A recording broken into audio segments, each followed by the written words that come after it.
Godzilla. What's up? Yo, we have to make a little, quick little video to intro this the system we did today. Alright. Not even 2 o'clock. Not even. Want to give a not even 2 o'clock.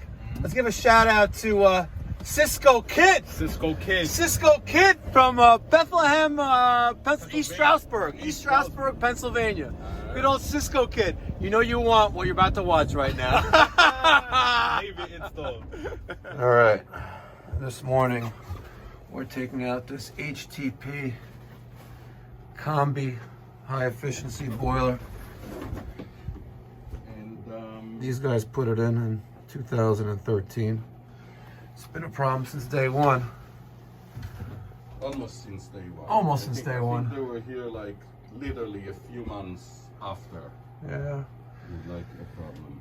So we're gonna rip this bad boy out. Let me take All right, the HTP is gone. Not there.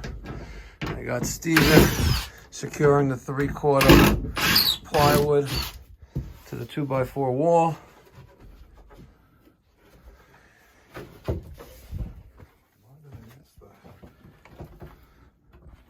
Old oil lines.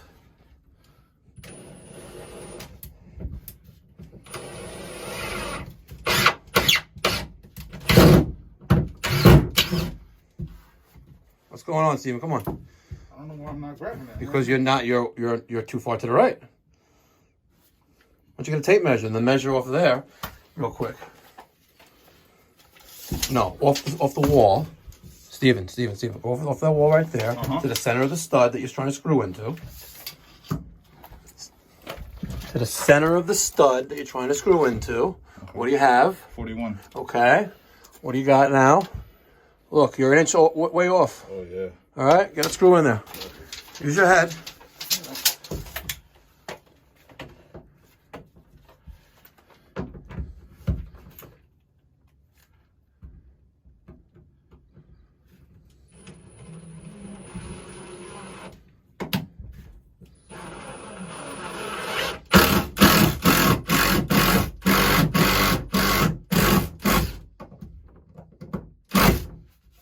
Keep going. No, keep going up. More screws. All right, we got the NFC-175. Kelvin is preparing the inlet and outlet on the domestic hot water with the tankless valve set. Mike's got the included with the NFC supply and return valve set for the space heating side. Godzilla cleaning up the floor. We got our 3/4 plywood on the wall. Mounting brackets already there. We're not going through the chimney. We're gonna go out the side. We can do exhaust. We have fresh air up there already. 2 zones. This is my supply. Somewhere along the way, outside this room, it splits and picks up the basement, which comes up there as a return for the basement. So we're gonna have to put the circulators on the return side. I like to pump away, but it is what it is. All right, let's review a couple critical features, fitting sizes here. This is 1.5" female threads. This, and I'm going to 1.25". This is a 1.5" by 3/4 brass bushing. Sorry, 1.5" by 1.25" brass bushing, and 1.25" male adapter by Viega. See that little green mark? 1.25" street 45, 1.25" Webstone air separator, and then I continue with 1.25" all the way up to my feed there. On the opposite side, we got the Addy NaviClean.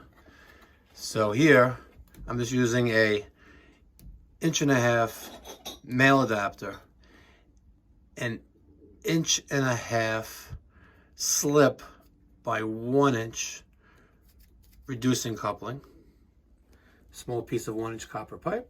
As you notice, that's L. My valve, and then the outlet or the inlet return to the boiler. Don't install this on the supply side. You want to supply this on the return side, filtering out all the return water before it heads back into the boiler. I saw an installation that I actually reviewed on this channel last week, and the guys put it on the supply side. No, goes there. I am such an effing idiot. You know that, YouTube?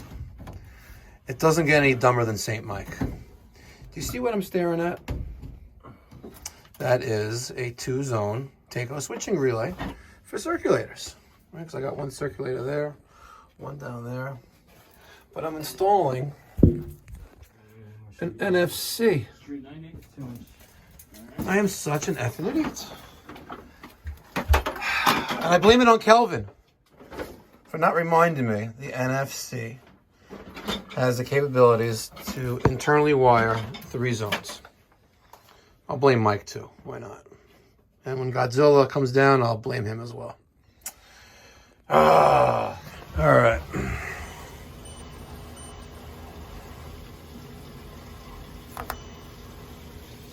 Kelvin, what time is it? Time to buy a watch. 1. It's 1 o'clock. So let's review. Navien NFC-175. Dumbass St. Mike forgot that the NFC can handle up to 3 circulator zones or zone valves internally. And I added a Takeo SR 502 2-zone switching relay instead, costing me, X amount of dollars more to do this job. All right, my main zone is upstairs, split level house. Got a Takeo 0015Es, 3-speed ECM circulators. For the low level basement, same thing, Takeo 0015E, 3-speed ECM circulator. And I have them on my return side. And the reason why is my supply side is full 1.25 inches, and somewhere outside of this boiler room, it's split and picks up the basement zone.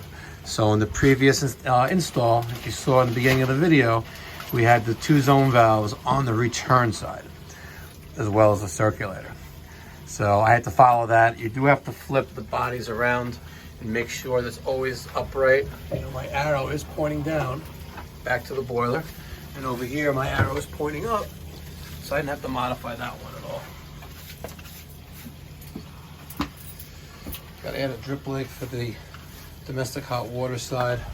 There's our drip leg for that. As you can see, we use Calefi for the pressure reducing valve.